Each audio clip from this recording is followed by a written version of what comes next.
Senhor presidente, senhores e senhoras deputados, no estado do Paraná existem algumas rodovias importantes, rodovias essas municipais, e que têm sido objeto constantemente de solicitação dos parlamentares para que algumas dessas estradas municipais, dessas rodovias municipais, possam serem municipalizadas. Se você observar o mapa do estado do Paraná, tem muitas rodovias importantes que fazem ligações entre cidades e que encurtam muito as distâncias entre essas cidades. E principalmente quando você trata do agronegócio, uma rodovia que faz uma ligação entre duas cidades e que encurta esse caminho, ela auxilia muito no agronegócio, principalmente no que diz respeito à suinicultura, avicultura e à produção da bacia leiteira no Paraná, que atinge praticamente todo o Paraná, a suinicultura e a avicultura com mais fortalecimento na região oeste e na região sudoeste do estado do Paraná. Então é importante que os deputados façam esse pleito, e normalmente a gente tem feito um pedido à Secretaria de Infraestrutura e Logística do Governo do Estado, e tem uma normativa do Estado que coloca algumas dificuldades para que algumas dessas rodovias, mesmo sendo reconhecida de importância fundamental para o desenvolvimento dessa comunidade, que elas sejam estadualizadas. E, logicamente, a estadualização de uma dessas rodovias em várias regiões do nosso estado faz com que se encurte distância, faz com que a produção agrícola consiga chegar com mais facilidade e mais rapidez às unidades frigoríficas, que é o caso da suinicultura e da avicultura, e faz com que o insumo, o produto necessário, principalmente a ração, chegue com mais rapidez também às propriedades rurais, causando mais conforto nesse deslocamento e, logicamente, tendo um atendimento de melhor qualidade para quem trabalha o campo e para quem labuta nesse trabalho aí da produção do agronegócio. E nós estamos encaminhando, como vários deputados já o fizeram, nós estamos encaminhando um projeto de lei para tramitar aqui nessa Casa de Leis, uma vez que o pedido administrativo sendo feito lá na CEIU não conseguiu ter êxito, e a gente entende o porquê de uma análise que é feita para que o Estado não possa assumir mais responsabilidade, mas eu vejo que nesse momento, em função das rodovias pedagiadas no estado do Paraná, é importante que o Estado possa assumir mais algumas responsabilidades e importantes ligações rodoviárias entre municípios aqui no nosso estado, para que ele possa, no futuro próximo, nos próximos 10 anos, para que ele possa, assumindo a responsabilidade da manutenção e da readequação e do cuidado, digamos assim, dessas rodovias, para que ele possa colocar em programas de financiamentos futuros, na próxima década, a possibilidade da execução de alguns desses trechos.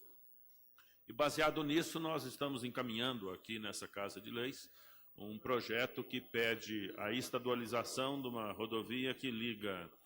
Luz Marina, um distrito de São Pedro do Iguaçu, passando pela cidade de São Pedro do Iguaçu e ligando lá em Santa Teresa do Oeste pela BR-277. Para que você tenha uma noção, essa rodovia ela encurta a distância, por exemplo, entre São José das Palmeiras e Cascavel, ela encurta a distância em mais de 30 quilômetros. Então a gente vê que é importante uma ligação rodoviária como essa ser aceita como uma estrada estadual, para que se tenha oportunidade no futuro próximo, em outros financiamentos que virão na próxima década, que possa receber recursos de financiamento ou mesmo do orçamento do Estado para receberem melhorias e até no futuro serem pavimentadas. Isso vai ajudar muito no deslocamento do interior do Estado, e outros deputados estão fazendo também em suas regiões, e eu acredito que nós devemos dar um ênfase especial aqui nessa casa para poder analisar esse tema que é de fundamental importância para o desenvolvimento de todo o estado do Paraná. Continuando também aquilo que nós estávamos falando ontem, dessa questão de você fazer uma análise entre os contratos nacionais e contratos internacionais, eu queria dar continuidade na minha fala o município de Toledo fez 2 operações de financiamento direto com o Banco Interamericano de Desenvolvimento, com a Agência Francesa de Desenvolvimento, e esses financiamentos eles receberam aí a tutela, né, do governo federal, na análise do COFIEX, na Secretaria do Tesouro Nacional, acompanhamento constante do Ministério do Planejamento, discussão junto aos agentes financeiros. E eu queria dizer aqui da importância desses contratos e o porquê que esses contratos que você faz com esses organismos internacionais, eles têm uma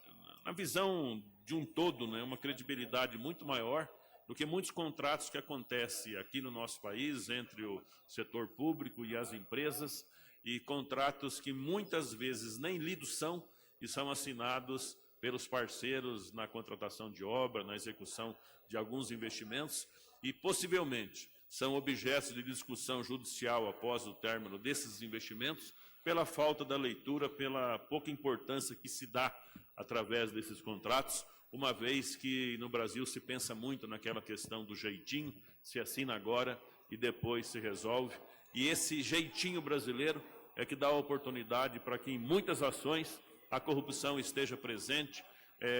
sangrando a nossa economia e desviando recursos públicos para situações completamente indesejadas pela nossa sociedade. Queria citar aqui hoje, discutir sobre um item do contrato com a Agência Francesa de Desenvolvimento. O deputado Guto Silva sabe disso, que ele tem operado com organismos internacionais e sabe dessa importância. Um item do contrato, quando nós estávamos discutindo lá em Brasília, junto à Agência Francesa de Desenvolvimento, do contrato de financiamento, ele veio a ser colocado no contrato de Toledo, em função de que a agência tinha preparado uma operação com o governo do Distrito Federal, na ordem de 50 milhões de euros. E, por questão de uma semana, não assinou esse contrato com o governo do Distrito Federal, que naquele momento foi tido como um governo corrupto e foi destituído o governante da época, causando um transtorno muito grande e inviabilizando essa operação. Em função desse fato que aconteceu no Brasil, e se falando de um organismo internacional, tinha uma cláusula, deputado Guto, nesse contrato, onde feria a soberania nacional, onde dizia claramente de que no contrato entre a agência francesa e o município de Toledo, se houvesse qualquer índice de corrupção levantado pela sociedade, discutido e levantado pela imprensa, o contrato seria extinto automaticamente e não se daria direito a que o município pudesse fazer a sua defesa numa contratação como essa. Logicamente, o governo brasileiro, através da Procuradoria, do Ministério do Planejamento, não aceitou essa cláusula que feria a soberania nacional. Para se ter uma ideia, uma cláusula de um contrato entre o município, com o referendo do governo federal e a agência francesa, demorou mais praticamente 4 semanas, um mês, onde tivemos a necessidade de que uma pessoa viesse da França para poder discutir, do setor jurídico, discutir com o governo do Estado sobre essa cláusula contratual. Uma única palavra que feria a nossa soberania fez com que o contrato parasse de ser discutido para se ter uma noção clara do que o banco queria, do que o agente financeiro queria, em função da corrupção implantada no Brasil já naquela época, passado recente, e o que nós queríamos lá para o município de Toledo. Então, daí para você entender como é importante a discussão contratual, como é importante ter uma certeza absoluta naquilo que se está fazendo, para que se tenha segurança na contratação dessas operações. Precisamos criar no Brasil um Tribunal de Contas voltado ao setor de engenharia, um Tribunal de Contas nacional com a presença de engenheiros das diversas áreas da engenharia, para que possa acompanhar tantos contratos que acontecem dentro do governo federal, junto aos municípios, junto aos estados e junto à iniciativa privada. É muito importante que isso aconteça para que a gente tenha segurança nas ações de governo. Muito obrigado.